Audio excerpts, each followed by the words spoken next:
Universal autism screening. Why I believe it's absolutely necessary. Early autism screening for all children at 18 and 24 months has long been recommended by the American Academy of Pediatrics. So many parents, professionals, and pediatricians were surprised this week when the US Preventive Task Force, USPTF, a volunteer task force comprised of medical professionals, withheld a recommendation for universal early screening in a proposal draft. Members of the task force were quick to note that they weren't looking to change ordinary practices in a pediatrician's office, meaning that parents who come in with concerns about ASD will still have their children screened. What this could mean, however, if the panel's recommendation is followed, is that some doctors might miss early signs of autism that a universal screening tool could have picked up.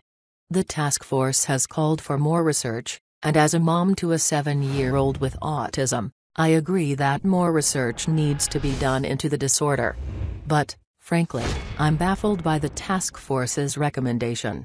As the CDC says on their website, children with autism spectrum disorder are not being diagnosed as early as they could be. This delay means that children with an ASD might not get the help they need.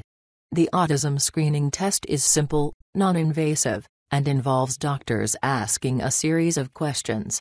It doesn't take much time, it doesn't cost any extra money, and it could certainly steer kids who may have less obvious signs of autism into early intervention programs.